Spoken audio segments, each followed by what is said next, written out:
for greatness, I promise perfection.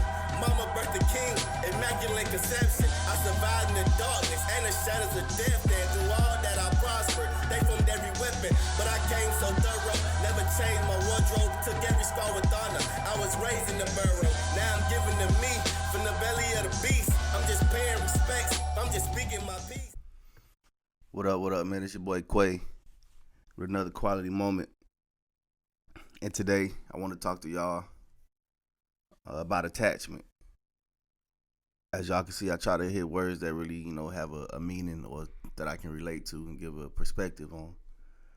And attachment, the normal definition is an extra part or extension that is or can be attached to something to perform a particular function.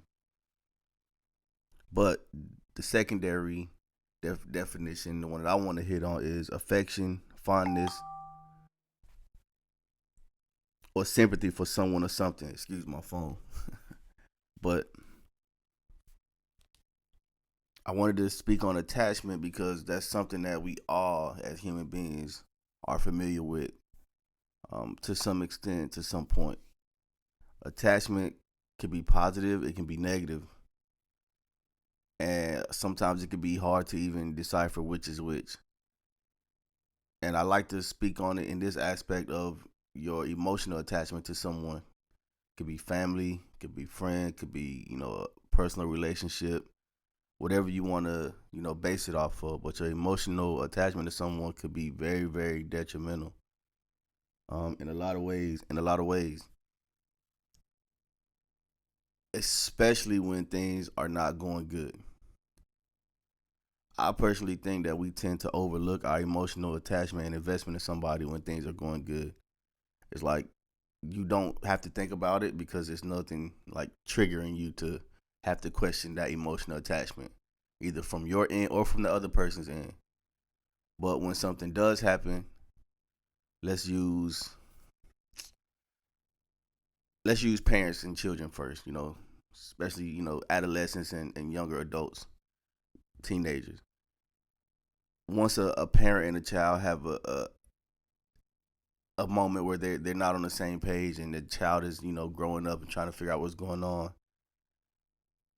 that child and that parent's emotional attachment can come into question.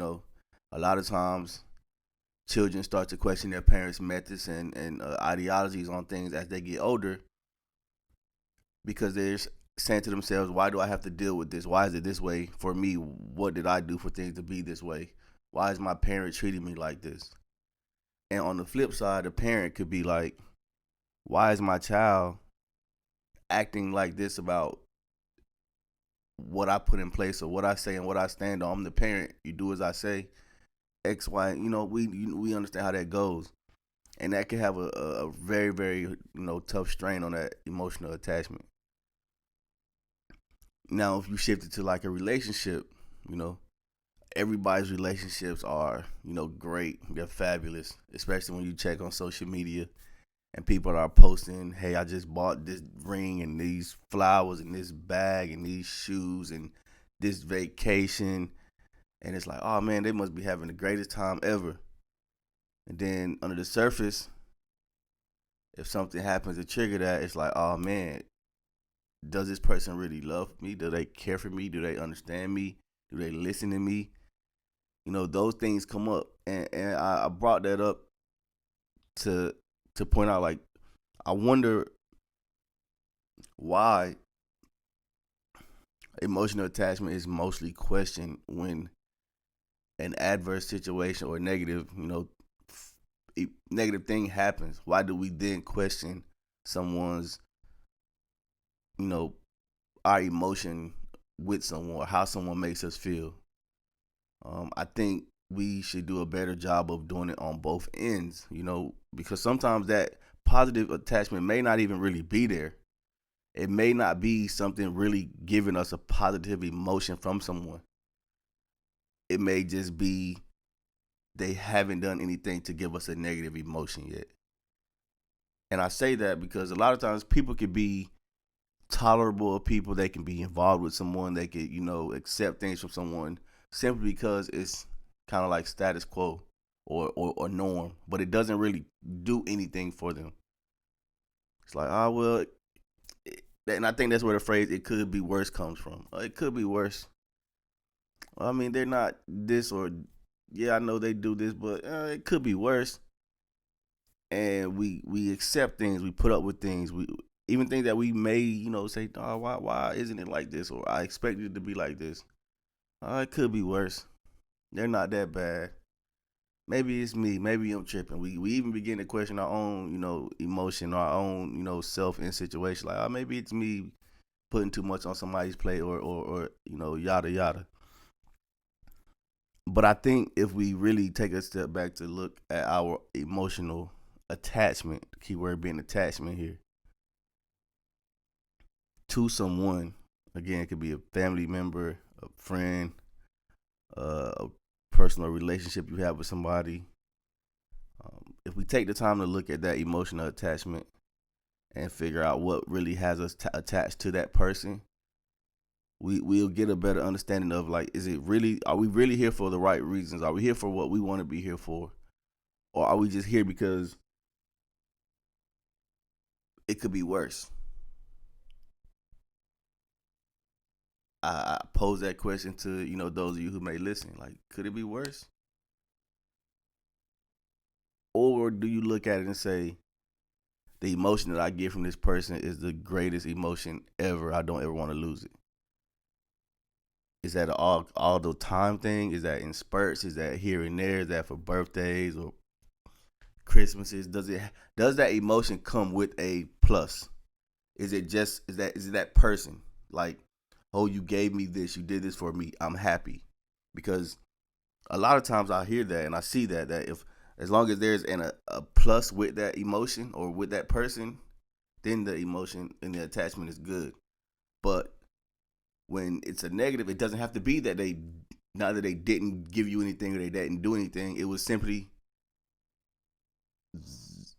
they made you feel a way. You said the wrong thing. You didn't agree with me. And it doesn't balance out. And this has been weighing on me for a while. It's a question I've always asked, what is that attachment? And to go full circle or bring it into for me, like, my attachment issues are something I've always known. I have attachment issues. And it works either one of two ways. Either I rush and get attached because I feel someone is genuine and who they present to me I accept, or it takes me a while to get attached. As I've gotten older, it's taking me a lot longer to get attached to people.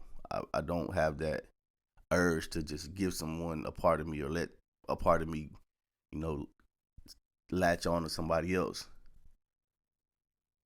Because with that attachment comes a certain level of control that somebody now has on you. And I'm not really big into somebody controlling me, especially if I don't know their intentions. If their intentions are pure, I go into every relationship, again, whether it's family, friends, loved ones, whatever, personal, I go into it being 100% who I am.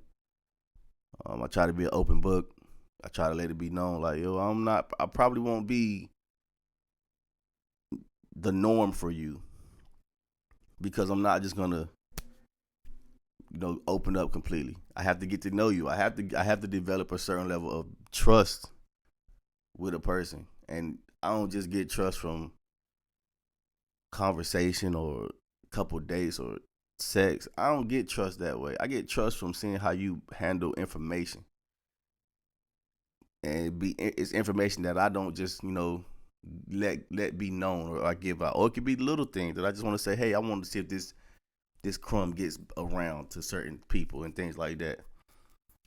And then I know how to play that emotion and that attachment.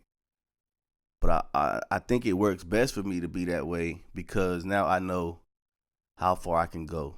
I'm not going to just come out the gates and be like, yo, I love you. I want to be with you forever. Hey, you're the greatest person in the world. I don't know what I would do without you in my life. I'm not that person.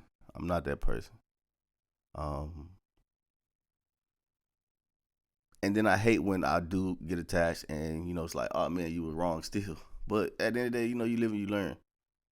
And again, family same way for me. I don't sugarcoat. I don't waver. As I've gotten older, I've learned a lot, and I hold people to a certain standard, the same standard I would hold myself to. If I treat you a certain way, I give you a certain level of, understanding and respect. Off of that attachment, I expect it back. If I don't get it back, then I handle it accordingly. So that's why I wanted to have this conversation, and talk about this topic, about this attachment, specifically, that emotional attachment. But again, I want everybody to just take a look at your relationships with different people and see what that attachment is kind of based off of, and how do you know what the triggers are or when it's affected. And just see how you feel about it. And, if you want to leave a comment or, have any follow-up questions, let me know. But other than that, that's all I have. Thank you guys for tuning in again to another quality moment. It's your boy Quay, and I'll catch y'all on the other side. They ask for greatness, I promise perfection. Mama birthed the king, immaculate conception. I survived in the darkness and the shadows of death. And through all that I prospered. They formed every weapon, but I came so thorough. Never changed my wardrobe, took every scar with honor. I was raised in the burrow, now I'm giving to me from the belly of the beast. I'm just paying respects, I'm just speaking my peace.